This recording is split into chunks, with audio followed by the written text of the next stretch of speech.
اور ایمان کیا ہے؟ صرف اللہ کو ماننا یہ کافی نہیں ہے، اللہ کو ماننے کے ساتھ ساتھ اس کی باتیں بھی ماننی ہوں گی، تب جا کے وہ مدد بھیجے گا۔ پھر چاہے وہ چوتھے آسمان سے کوئی فرشتہ بھیجے، پھر چاہے وہ کسی اور سیارے سے اپنے کسی مخلوق کو بھیجے، وہ اس پر ہے کہ وہ کیسے تمہاری مدد کرتے ہیں۔ وہ تمہیں نظر آتی ہے یا نہیں آتی، واللہ عالم۔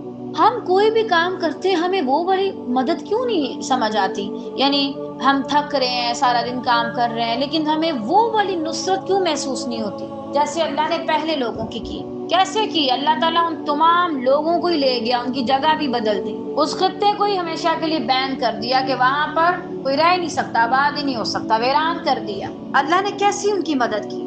حتیٰ کہ دنیا میں، کیونکہ ان کے اندر ایمان تھے، ہمارے اندر ایمان نہیں ہے، ہمارے اندر لالچ ہے، حرص ہے، طمع ہے، بخل ہے، ہم لالچی لوگ ہیں۔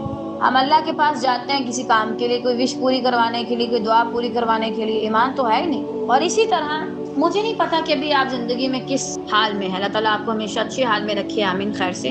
لیکن اگر آپ کسی ایسی حالت میں ہیں کہ آپ اپنے آپ کو بے بس محسوس کر رہے ہیں، کوئی چیز آپ سے چھینی جا رہی ہے اور آپ کو سمجھ نہیں آ رہی کہ آپ اسے کیسے روکیں، کوئی دعا آپ کر رہے ہیں اور آپ سے آپ کی قبول نہیں ہو رہی، کوئی کام آپ کر رہے ہیں لیکن اس میں آپ کو رکاوٹیں آ رہی ہیں، پریشانیاں آ رہی ہیں، خلل آ رہا ہے، تو آپ مطمئن ہو جائیں، اگر آپ کے اندر ایمان ہے تو اللہ آپ کو مدد دے گا، اور اگر آپ کے اندر وہ والا ایمان نہیں تو پھر اللہ آپ کو نہیں دے گا، تاکہ آپ اللہ کے قریب ہو کر وہ ایمان حاصل کریں جو ضروری ہے۔ اب آپ کو سمجھ آنا چاہیے کہ کچھ چیزیں اللہ کیوں لیتا ہے، تاکہ دلوں میں وہ ایمان آئے، کچھ چیزیں اللہ کیوں نہیں دیتا، تاکہ دلوں میں ایمان آئے۔ جب ایمان آتا ہے وہ سارا کچھ دے دیتا ہے۔ اصل میں وہ چیز جس پر تمہیں فکر کرنے کی ضرورت ہے وہ تمہارا ایمان ہے۔ ایمان ایسا نور ہے، اگر یہ بجھ گیا تو تمہاری زندگی میں ہر طرف اندھیرے ہو جائیں گے۔ اس نور کو مت بجھنے دو، یہی تمہاری نجات کا ذریعہ ہے۔